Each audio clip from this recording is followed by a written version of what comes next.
మన Ishita house factory అవుట్లెట్లో మీకైతే ఇవాళ బోలెడ్ ఫ్యాబ్రిక్ కలెక్షన్స్ తీసుకొచ్చాను. ఇక్కడ మీకు మల్టీ కలర్లో ఎంబ్రాయిడరీ వర్క్, అది కూడా మనకి మంచి ఫ్యాబ్రిక్లో. ఇంకొక సైడ్ చూసుకున్నట్లయితే సిల్క్ బేస్ సంబంధించిన దాంట్లో అది కూడా మల్టీ కలర్ చాయిసెస్. అండ్ ఇంకా అంటారా, ఇక్కడ చూసేయండి మనకి క్రషర్ ఫ్యాబ్రిక్లో ఇది మనకి దుపట్టా మేకింగ్స్కి, అలాగే లెహెంగాస్ అనేది మనం మేకింగ్ చేస్తాం కదా అండి, దానికి కాంట్రాస్ట్ కలర్ కనుక మీకు దుపట్టా మేకింగ్ చేసుకోవడానికి క్లాత్ వైజ్ డిజైన్ వైజ్ దొరకట్లేదా, ఇక్కడ మీకు ఖచ్చితంగా మీకు రీజనబుల్ ప్రైజెస్కి అండ్ దానికి తగ్గ డిజైన్లో మన దగ్గర వచ్చేస్తుంది. మరి ఇవన్నీ చూడండి మనకి బనారసిలో. సో ఇక్కడ నేను ఇవాళ ఈ వీడియో నేను లాంగ్ వీడియో కూడా చేస్తున్నానండి.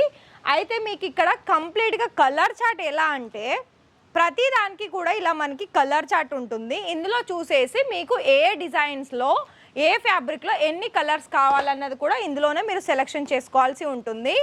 అయితే మీరు ఇక్కడ చూడండి మనకి ప్లెయిన్లో కూడా చాలా మంచి కలర్ కాంబినేషన్స్లో వచ్చేసాయి. మరి మన ఇషితా హౌస్లో కనుక మీకు బడ్జెట్ పెట్టాల్సింది ఎంత తెలుసా, 30,000లో 20 మీటర్ల చొప్పున తీసుకున్నా కూడా మంచి ఫ్యాబ్రిక్స్ అనేది మీరు ఆర్డర్ పర్చేస్ చేసుకోండి. సో మరి మిస్ చేసుకుంటారా ఆఫర్స్ని, లేకపోతే ఇక్కడ నుండి ఆర్డర్స్ పర్చేస్ చేస్తారా చెప్పండి.